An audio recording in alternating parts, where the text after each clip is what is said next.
好，赖清德昨天说，不是有宪法就有民主的宪政体制啊。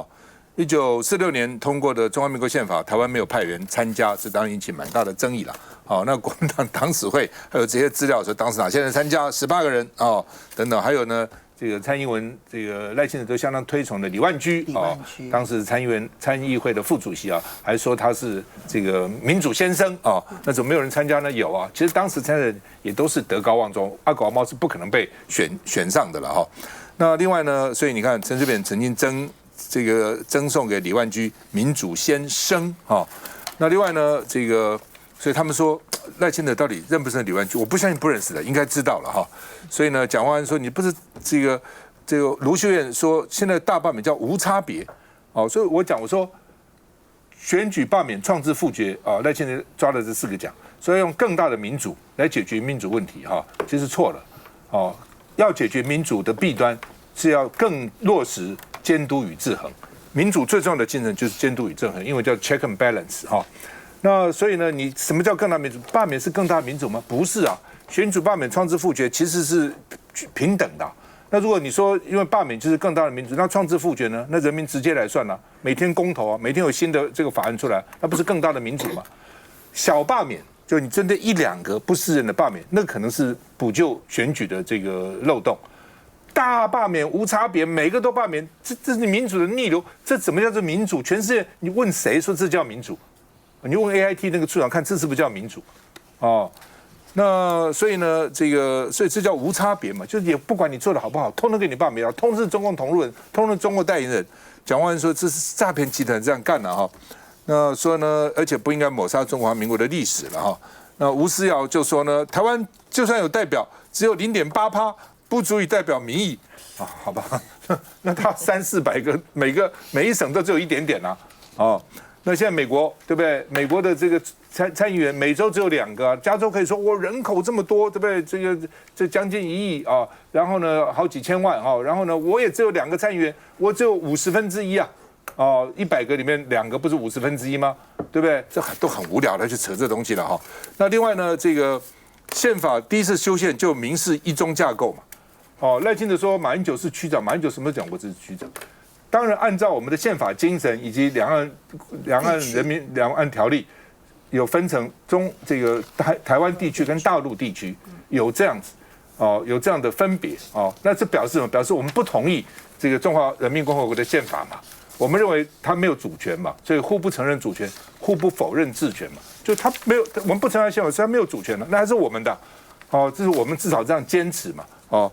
那另外呢，这个连绿营的这个名嘴温朗东都说赖清德团结思想严重的战略错误，每讲一次就错一次，每讲一次错一次。那他想要替大罢免来加柴火的嘛，所以他那么急啊，1个礼拜就讲了3讲，为什么？希望在7月26号大满之前把10讲讲完了。但是你一讲就出纰漏，一讲就出纰漏。对不对？那你不能讲说你怎么只注意这些地方，这些都是关键地方啊，怎么不是关键？你讲人家是杂质，这不是关键吗？你说台湾人都是南岛血统，不是关键吗？你说台湾人没有参与这个制宪，这都是很关键的地方，很关键的地方是不能出错的。你怎么在这个关键地方出错？这也很奇怪。我们看一下。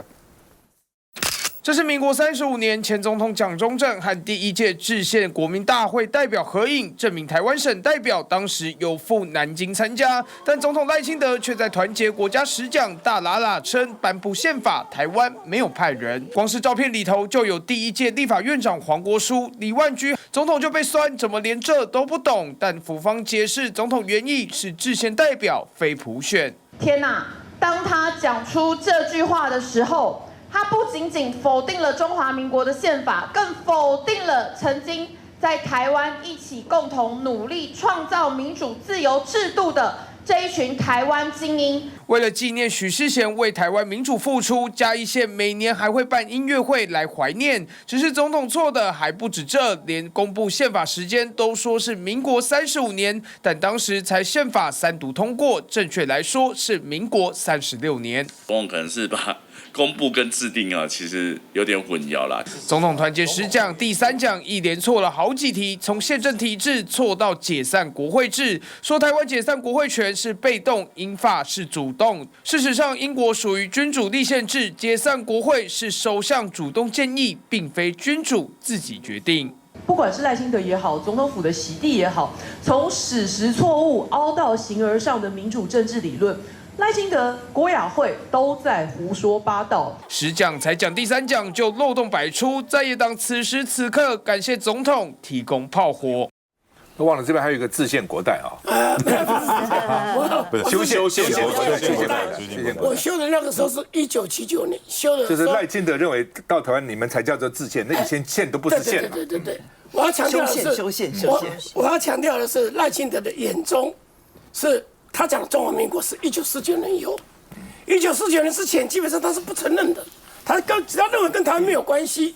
然后他今天你看到今天一个媒体斗大的字啊，说赖清德点2点，总统是宪法什么守护者是吧？守护者很重要哦。那宪法不是讲这个中华民国，包括大陆地区、台湾地区啊，他怎么看呢？我认为他前3讲中间就是贯穿一个思想，一个台独思想，第2个是独裁思想。他今天讲什么？讲说这多数决不代表是民意啊。那我就请问赖清德，你是相对拿40%当总统的，你也是多数决，按照选票选出来的总统，那算不算数啊？我们通过在立法院合议是大家通过表决通过了法案，结果你通不接受，只要你不喜欢的通通不接受，然后呢你就哇要这个复议啊，要释宪啊，大法官通通是你的人，所以通通摆着，你就觉得说这个国家已经完蛋了。这国家基本上就是立法院通过的法案，总统通通不接受。所以什么叫做他所谓的一个真正的一个民意是什么？那就是他要的法案才算。简单来说，他就是要把立法院降格为立法局。我认为这里面一个非常重要的独裁思想，就是他希望所有的5院通通内阁化，内阁化他就总统了。事实上讲总统是好听啦，但实际上就当皇帝了嘛，就当皇帝啊，就是你所有的，包括监察院啦，要独立的监察院啦、司法院啦，通通要听他的，他按照他的意思来做。立法院通过了，现在只剩下立法院有这种制衡的力量。结果他说，监察院通过的法案多数决，他不算数啊。立法院，立法院通过了，这个不算数啊。说谁算数？他说了才算数啊！他说这可以就算数了，不可以就不算数。他当皇帝啊，你不觉得？所以整个来讲非常荒谬，所以才有亲绿的民主会说，你少讲一点话，你一讲就是送枪给这个蓝白阵营，你越讲越多，就掉的枪越多。其实你只要看他的贯穿的思想，就是一个是台独，一个就独裁，就这样子。就是我们现在社会的氛围哈，如果照赖总统的说法，他说多数还不可以当成民主，那他为什么说跟公民站在一起？其实像公民在现阶段他们操作的，大家为什么会越来越很多的反弹？就是我们看到所谓的其余人口，我们看到像一些陆配，他需要去拿他的那个除籍证明。今天最后一天哦。对，今天很多人唉声赞道，就是大家怨声载道，因为在过去20-30年，其实中国大陆的发展很迅速，它整个已经是它所谓的面目全非，是它不断的发展。可是它旧房子都不见了，父母再不见了，其实他们根本拿不到，也找不到，所以会发生很多的问题。今天最后一天，我们刚刚看到的其余人口、陆配除籍证明，还有像这种杂质说，然后还有就是这个大罢免。所有的存在的手段，全部都是要消灭跟你不同的声音、不同的意见，或者跟你没有站在同一线的。我觉得这个是让现阶段大家最不能接受的部分。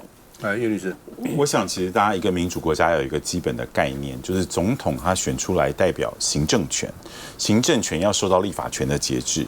那尤其我们国家的总统不是绝对多数，他可能是相对多数，像赖总统只代表40% 的民意，立法院的多数代表的是过半数的民意。所以行政权要受到立法权的监督，行政权没有办法自己说你哪些法律是违宪的，我不要遵守。行政权也不可以自己说你这些通过高度争议性的法案这是不对的。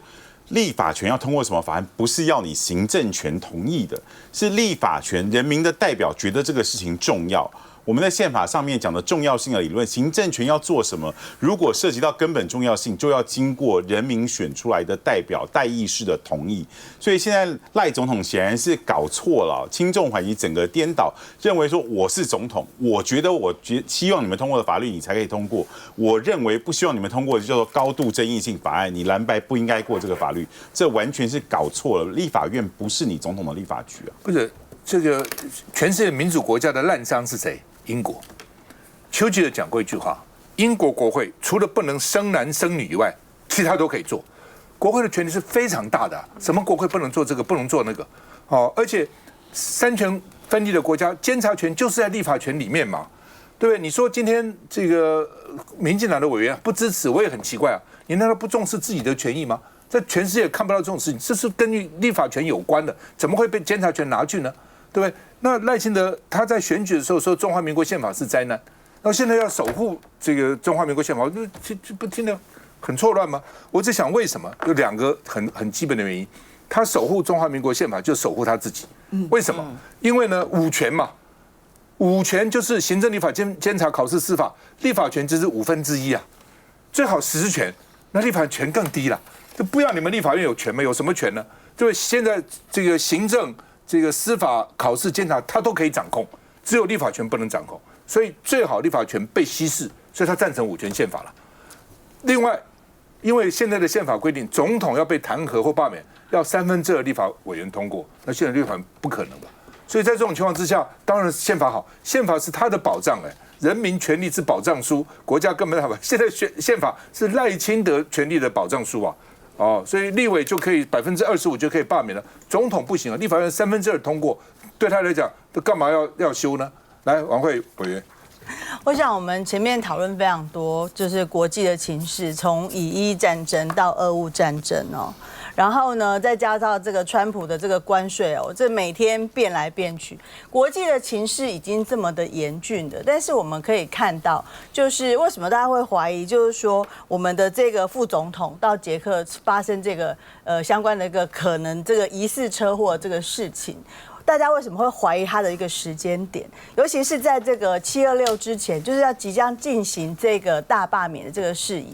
那我们当然会对于中共这样一个行为，我们觉得应该予以谴责，只是觉得说这个时间点上会让大家觉得为什么会这时候发生这样的事情。那昨天的这个总统的这个第3讲，我只想要讲一个结论哦，就是说他讲了3讲之后呢，大家讨论讲说他的这个幕僚怎么这么差啦，怎么这个我们小学生什么都没有搞清楚。我告诉大家他是一个很清楚的利用这个团结时讲，我觉得他是要把它铺成他要往专制路上走的所有的这个他要测一下风向，要换一下概念，要玩弄一下过去的这个历史，来了解一下，就是说台湾的民众对于他的这个往这个专制的这个路上走，有哪些声音是不能够接受的。所以每讲一讲，大家看到最大的那个问题，这个总统府出来回应都把它拿掉，不管是杂质说好，或者是说他的这个第3讲的这个台湾人没有参与的一个部分。他昨天演讲完之后，如果你有一点点的这个能力，我不相信他的小编没这个能力，他的幕僚没这个能力啦。先不管他自己要不要看，直接把他的全文放到 ChatGPT 里面去，ChatGPT 就会告诉你哪里有问题，台湾人有没有参加。所以不要再去怪说他的小编、他的幕僚不认真、不用功，该打屁股，不是，而是这个内容我也相信赖清德自己就是看过的。我认为这都是他所有的铺陈跟想要换概念的一个部分。所以啦，昨天我在我的脸书直接就讲，我觉得他这几讲，他其实就是玩弄历史，然后他就是要政治斗争。最后我要讲一下，民众在讲说，如果总统都认为议会多数表决的结果不算数，光冲的这句话，那我请问，不是我请问哦，我们那个网络上的民众直接问说，那他这个总统算不算数？他是4成选出来是多数啊，对不对？那你这时候告诉我们说，这个议会多数表决结果都不算数，那我们现在可不可以也呼呼的都不算数？因为你现在在做的事情就是最坏的示范，你就是觉得你的立法院选输了，所以呢，你现在就是要呼呼的也给他全部重来。休息一下再回来。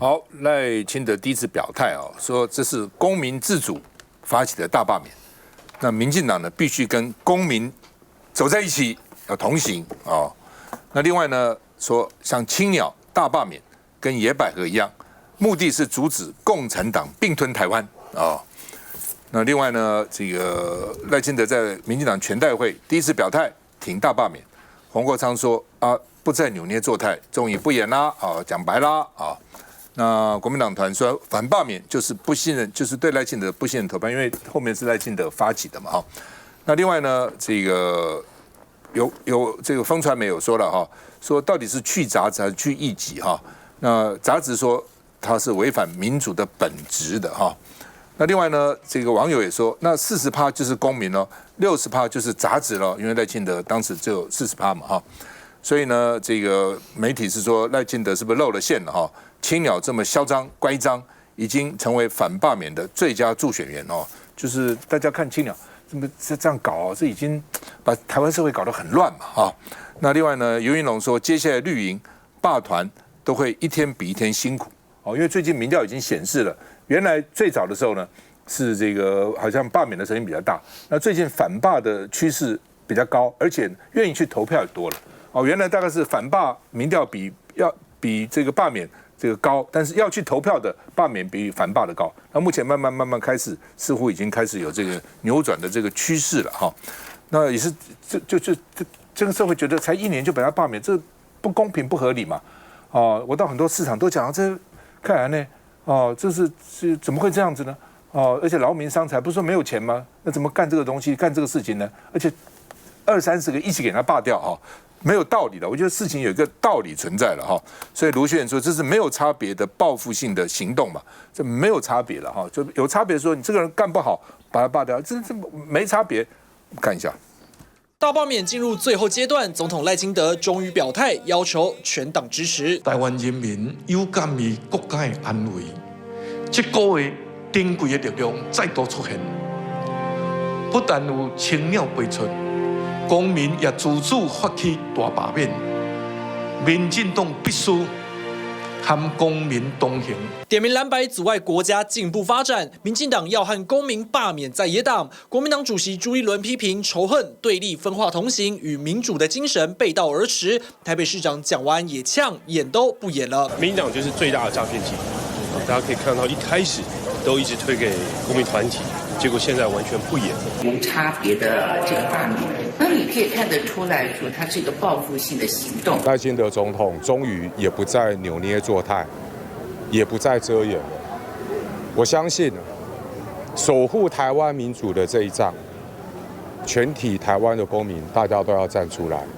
站出来对民进党这一种专制独裁的作风说不，站出来投下不同意票。赖清德正式表态挺民团罢免，民团主导的护国大绕境7月4号开始，从花莲适时出发，剑指傅崐萁。民进党秘书长林右昌将亲赴花莲督军。民进党届全代会宣布总动员，要在倒数最后1个月对蓝白发动殊死战。来，赖委，是啊，这个。很清楚的啦他现在来讲的话，各位可以想一下赖清德扭捏作态多久？过去一段时间，全部的扭捏作态说这个大罢免是公民团体自发性的，我们尊重公民团体。后来说我们的党公职要介入在这个第二线但是不要忘了，柯建民进党团总召。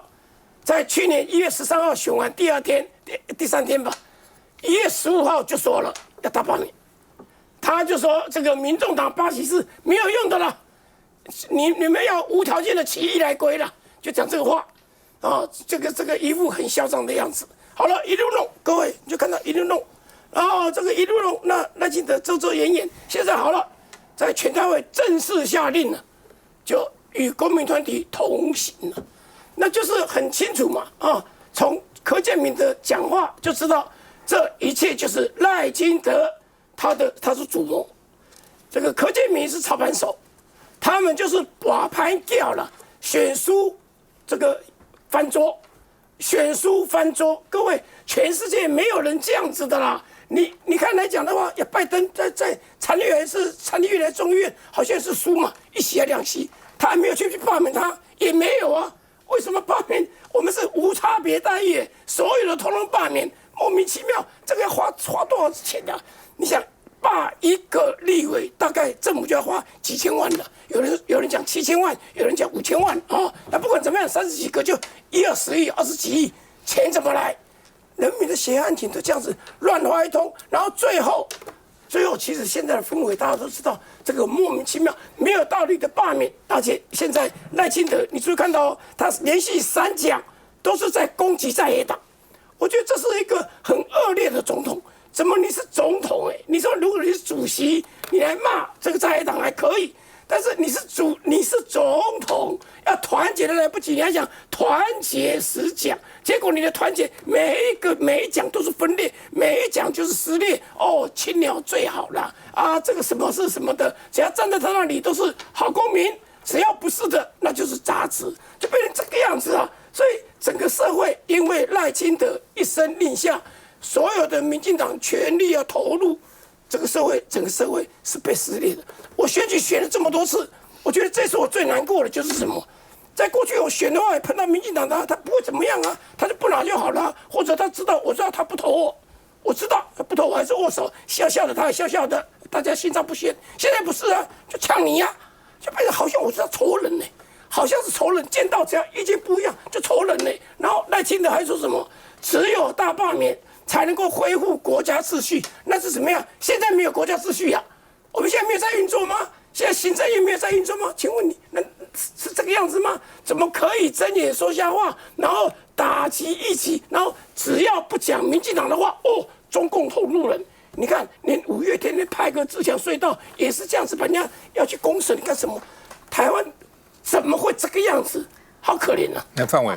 我想我们必须要理解，我们毕竟是个民主社会那不管是谁当总统都要面对下一次的民意挑战当2026还有2028所以不管是赖总统或者是民进党的立委，其实大家都会把民意放在中间。那刚刚讲说什么少数就这个翻桌那是我们看一下，民进党不是第一次当少数嘛国会从2008到2016马英九执政那8年就没有这样的事情。那你说是因为现在行政院是总统是民进党的，那陈水扁大家也记得那个时候也发生过少数执政，也没有大罢免那我们不能否认一件事情，就是说这个大罢免真的是公民先行那民进党的立委有没有参与是之后，可是前面的第一波的联署都是公民那我要讲一件事情就是我在立法院这是第5年那我想就是这个立法院过去那4年我们看到的国会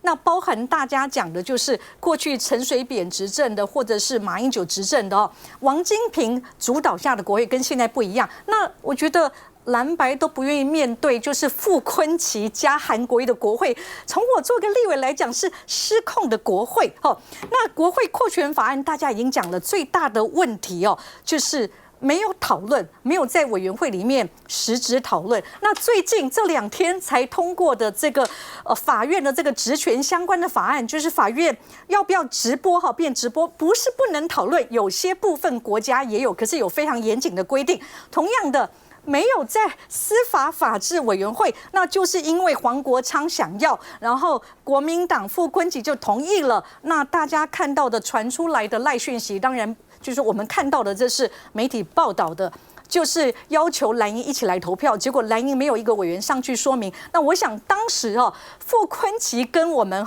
在座的就是那个就是赖士葆竞选，如果是赖士葆当总召，我觉得绝对不会这么夸张。所以我要讲的是就是就是傅崐萁加韩国瑜的立法院让实质讨论没有了，失控。那总统有没有申请释宪的权利？依照目前的宪法，他当然有申请释续权力，那他过去就提出来包含国会扩权这个部分，他认为已经就是没有充分讨论那扩权那现在的不管是司法院大法官、考试院、监察院，都不是总统能够一手控制的，都必须要立法院同意嘛。我们也行使过同意权，那很多大法官都没有过关所以不要把它讲成说是赖清德总统在独裁目前这个制度完全不是这样。现在的问题，公民会站出来，就是看不下去了，立法院失控了黄国昌要的法案，司法法制委员会没有讨论，然后就是说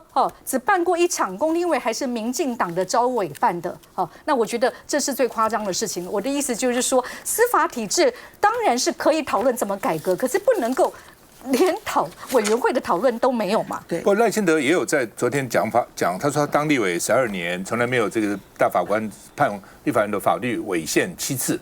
不过话说了，以前行政院跟总统也没有这样送一次送。因为现在的国会失控。第二个送到大法官的法官现在是没有委员会的讨论所以送去大法官等于在护航民进党政府休息一下再回来。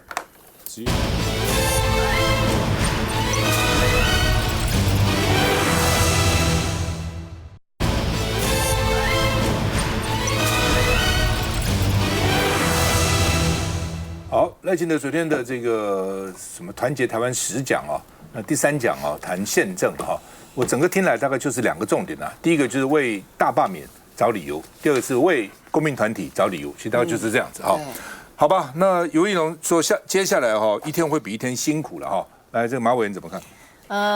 我想，因为大家慢慢看到真相，因为刚开始出来罢免的理由，其实都是很多几乎都是谎言，包括我们乱动3预算的这个部分，其实大家到最后发现，其实通过的是有史以来最高的预算，而且在每个部会几乎都是增加的情况之下，可是却捏造这样子的一个谎言，告诉我们所有的民众，然后连卫生纸都没有办法买。可是后来发现我们罢免也有钱，要改中正路也有钱。其实这个大家慢慢的去认识到这个部分。第二个就是还包括像现在。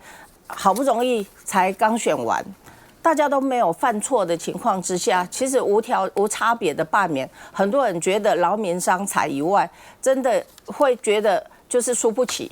那赖总统其实他本身他没有超过1半以上的选票，我们至少都还是50%以上，可是可以用比较低的标准就可以把我们所有的人都可以罢免，所以其实也在糟蹋。当时选我们的这些选民，其实是对他们的不信任，所以他们现在反过来会觉得说，为什么我们当初选出来的人是被这样子，要再次的被罢免，而且他们说出来的理由又不是我们地方的需求，所以我想这个会越来越困难，或越来越辛苦。还有就是赖总统说要跟所有的这些公民站在一起。那这些公民其实他并不是多数如果以现在的民调看起来，不赞成罢免的公民是多数赖清德总统为什么不选择跟其他的公民站在一起？我们很希望当你要说团结的时候，可是你做的每一件事情都不是，我们只会看到他接下来真的这个是期中考啦。如果在这一次的7月26号，大家可以展现，而且可以出来投不同意罢免的这样子的选票，我觉得这个会是给民进党或者给赖总统一个很深刻的教训。刚刚马委员提到很大的准，因为赖清德是10讲，叫做团结国家10讲。那已经讲了3讲了那我很好奇，就是说你讲的要团结国家，那讲完总是要国家要团结嘛？那到底1讲、2讲、3讲后，国家有没有因此更团结呢？还是因此更分歧呢？还是因此更对立呢？来，晚会。我觉得听了这赵大哥这个。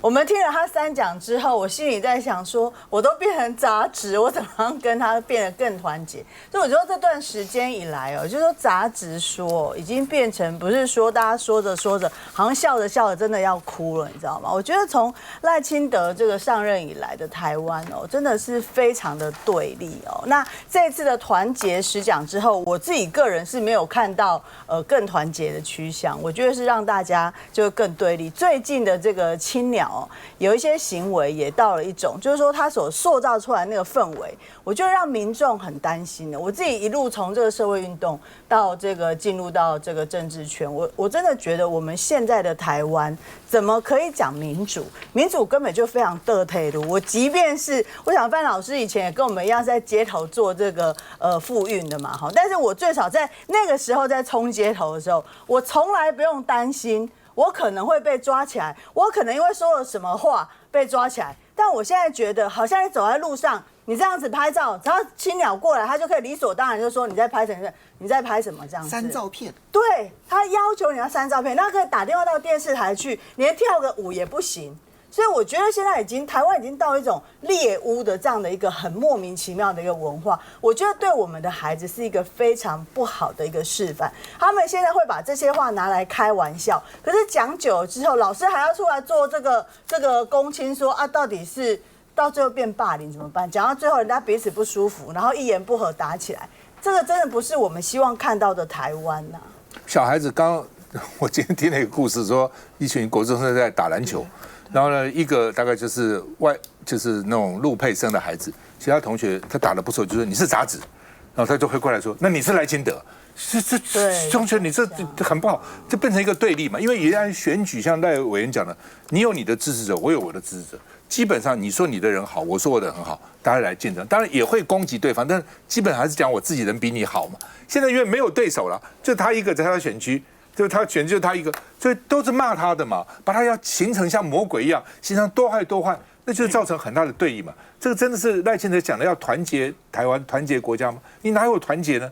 你这个只是让台湾社会更对立，这样真的对台湾好吗？赖凤馨，因为在他的想象当中，只要把杂质去掉了之后就团结了，所以跟他不同意见的人，他只要去除掉了，台湾就团结了。所以他现在要做让台湾更团结啊。只要你们这一些跟我不同意见的人通通清除掉，就团结了。赖清德从来没有想过要跟在野党沟通。刚比喻到了陈水扁，陈水扁也是少数执政没有错。陈水扁5月就任，他10月的时候跟所有在野党领袖通通都见了面了。虽然在10月27号跟连战见面的时候，连战建议他核四不要停，然后呢，他还当场说好，结果连战一回这个党中央，然后张俊雄就立刻宣布了核四停，所以引起了在野党极大的愤慨。但是他至少努力的去跟在野党见面，一上任他才当选。见了赵少康，然后见了王生，见了所有他们当时曾经攻击过的人，然后之后他寻求的是一个和解。请问一下，赖清德做过哪一件事情是寻求和解的？一件有没有？一件都没有。在立法院，很多事情都无法实质讨论。柯建铭拿着拐杖，啪，谁能讨论？请问一下，谁能讨论？那个画面我们没见过吗？是瞎了吗？当作没看到吗？然后今天随便通过了一个法案，黄捷是如何给人家戴帽子？戴了帽子，自己的立法委员还会不承认说，哦，我没有听过黄捷这么说。就你看到立法院变成这个样子，彼此之间用敌意来攻击对方，接着就到了大罢免。如果今天开始发起大罢免，然后理由呢，我充背也就算了。去年立法委员才刚当选，所谓的公民团体就通通都出现了。所谓的罢免就已经在那边准备了，花了1年多的时间。请问一下，那时候立法委员做了什么？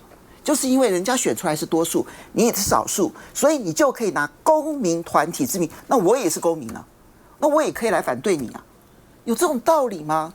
好，那但是我最后提一点，我觉得赖清德表态对我来说，我觉得是一件好事，因为过去我们都说被罢免的立法委员好像放在那个砧板上面，被人家称斤论两，这边割一块，那边割一块，对不对？每一个好像都问题很多，不会有十全十美的人，这就是面对罢免的时候，被罢免的人真正的难题。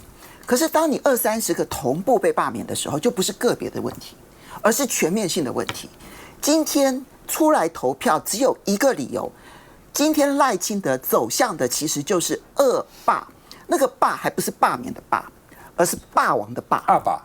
他走向了这个恶霸，你同意吗？如果你不同意，就出来投票。基本上赖清德昨天有讲，他有解释一下他为什么要把这些立委都罢掉。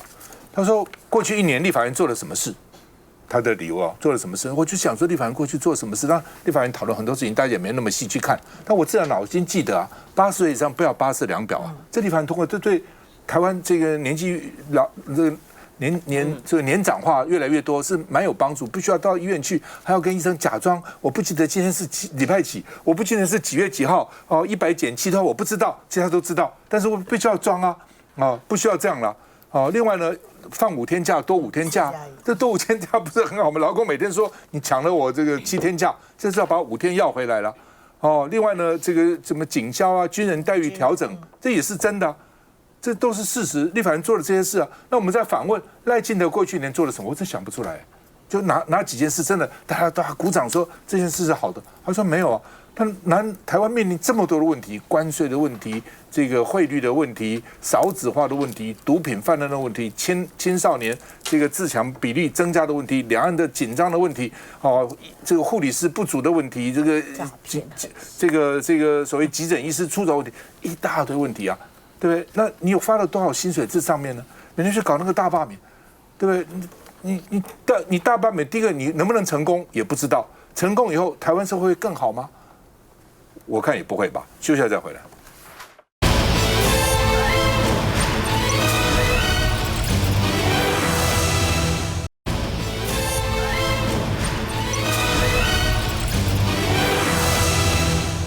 好，昨天是民进党的全代会1年1度，这个很重要，这个全国代表大会，就是他的这个党的党代表了哈。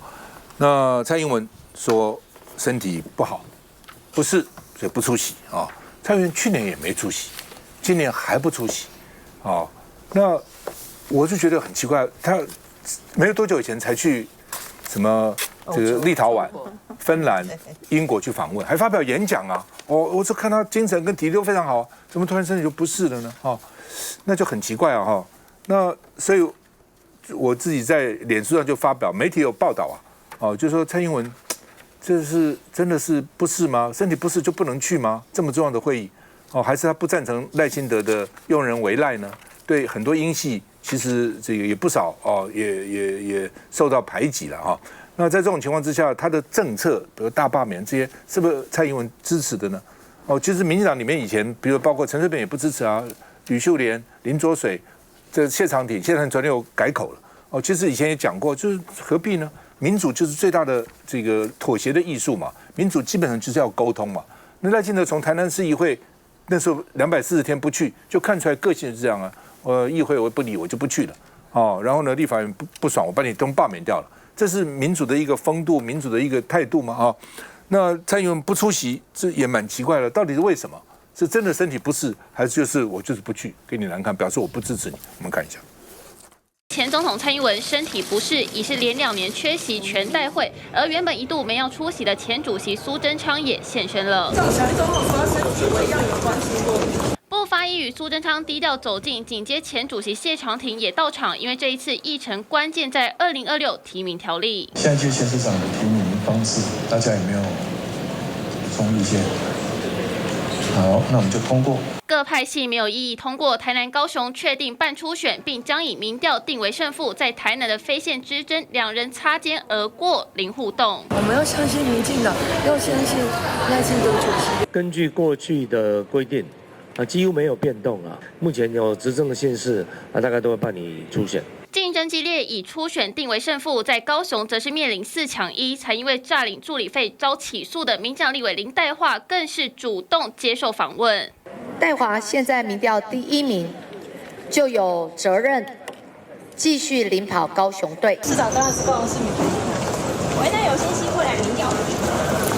比个赞，浓浓较劲味。但赖主席年初下令党公职禁用3亲等内亲属担任公费助理，在这一次议程没有提案，遭报不满此作为，大骂主席的简书培穿粉色上衣，不愿多谈。因为它会牵扯到我们党内的内规，还有相关规范跟机制的一个设计，那都一直在讨论当中。全代会上响起非赖声音，争议条例先无限期暂缓实施。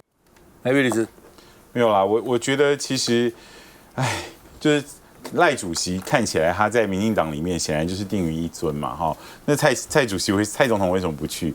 对他们两个当初的关系，其实大家心里面都有谱。当初两个人在竞选党内初选的时候，赖清德甚至还说，请蔡总统不要再用你的不要再用你的网军攻击我嘛。好，大家其实都记忆犹新啦。那我只是觉得说，这个台湾的民主政治，执政党搞到这个样子啊，你只要跟主席不是同一个派系的，甚至可能会被司法调查哦。然后到自己的同志要这样兵戎相见，我其实觉得蛮悲哀的啦。来，范伟。我自己据说是觉得，当然就是赖清德总统曾经跟小英前总统竞选过总统初选哦。可是你可以看到，后来赖清德总统就被小英总统提名当副总统候选人，然后后来两个人的一个合作无间哦，包含当时也遇到4大公投啊哈。那赖清德副总统也非常的努力，到处去宣讲哦，那表明政府的立场。到现在哦，那我觉得就是说他们其实是不需要私人私交很好，可是在公共事务上让大家感觉到为了国家一起努力。那包含就是赖清德总统拜托小英卸任总统之后，还是为外交努力。那小英总统其实还没休息多久，我们就看到他到就是东欧啊，到英国，到好几个国家那有非常多的回响。那我觉得他没有出席党代表大会，那大家应该不用就是说太觉得是个事情，因为他去年就说过，他希望把这个历史的舞台这个部分让赖总统就是能够是镁光灯的焦点。那他今年说他身体不舒服那其实我们也看到，民进党这么多的党主席，也不是每一个人每次党代表大会都到，而且今年相对来讲出席率稍微没有像就是说去年那么好，因为他并没有涉及到党内的那个党代表的选举。那基本上我们看到的那个就是初选相关的条例，其实在中常会中都已经不同的派系充分讨论了。那我自己是觉得，那整个气氛上是蛮能够凝聚，特别是赖总统谈到，就是说民进党一直在追随着公民的行动包含就是野百合、太阳花到这个就是婚姻平权等等，让大家非常的感动。我是觉得没比较没伤害啦，就是说，蔡总统这样子，这段时间大家还蛮常会想起他。我说蔡前总统因为看起来他在这个外交上有努力，但是大家知道，去年的时候，其实确实蔡英文在相关的行程上面确实安排的很谨慎他希望，如果是照刚范委员讲，就是希望把舞台充分给这个我们的这个赖总统嘛。但是连续2年的时候，大家觉得这个舞台给的也太充分，因为大家就会猜说，那也就到底是有什么原因嘛所以也有人在讲说，是不是有一股这个反赖的势力就归到这个蔡英文这边？但我想讲一下，这一次民进党全代会的这个标题叫做"更好的民主，更好的台湾"我觉得他这是下了一个更好的标题，因为他的民主跟更好台湾都没有做的让我们觉得认同，但是他就是用这个更好的口号把它拉出来。那至于他们内部，我觉得这个很精彩啦因为林右昌有受访，其实他的这个初选名单里面是没有新北的所以我们接下来还可以观察一下新北市到底会奖落谁家。来，马伟。这一次其实不管你要怎么解释啦不过因为蔡总统不管他身体刚好2年都不好，就是只有全代会的时候，可是事实上他之前去欧洲的访问，还有他也跟那个苏贞昌去爬山，看起来应该身体还不错。那很多人就会猜测，那在这个部分，尤其赖总统对于不管是可能非党内的或者自己党内的，在司法的手段运用上面，大家都觉得这个部分好像会让人家害怕。那就这个部分可能也会在党内会形成一种氛围。那会不会也因为这样子，所以出席率也不高？因为大家也不太愿意去背书或者去参与这样子的一个活动。那是不是里面还有很多不同派系的一个台面下的暗潮汹涌？我觉得大家也都还在观察当中。因为我在脸书上有写以后呢，不少媒体有引用，然后不少评论员也有好奇这件事，说蔡英文为什么不去呢？身体好像有那么不适吗？怎么那么巧呢？连2年都有事呢？照理大家这样质疑蔡英文的助理他不要他本人办公室应该出来说，不是吧？我们真的是身体不好，一句话都没讲，一句话都没讲。你想想看什么道理？来分析。好，我记得那时候连战刚刚接任党主席的时候，那一次国民党的全代会，李登辉没有出席，轩然大波。其实前总统要不要来参加你的这个全代会，是对于你现在党主席很重要的支持，任何政党都一样。台湾是如此，中国大陆也是如此，其实在全世界都是如此。美国开大会，如果说今天共和党这个卡特没有来，民主党卡特没有来，或者是这个克林顿没有来，如果是共和党，然后呢，你的共和党的前总统没有来，也是大事啊。所以怎么不会是大事呢？而且来还要表示支持才对。对啊，这个如果一次没来，他讲什么理由？也许大家觉得不好意思太那个，2次奇怪他700多天身体都很好，就是在开全大会的时候身体不好，这刚奇怪，他如何这个东西，外界当然会这样子的一个质疑，因为什么？赖清德到目前为止，他做出来就是什么？先斗在野党，斗完斗不同派系。民进党里面不同派系啊，就很清楚啊，里面就有传出来的。事实上，我有得到一些信息，就英系里面的人一直犯低估。好了，你。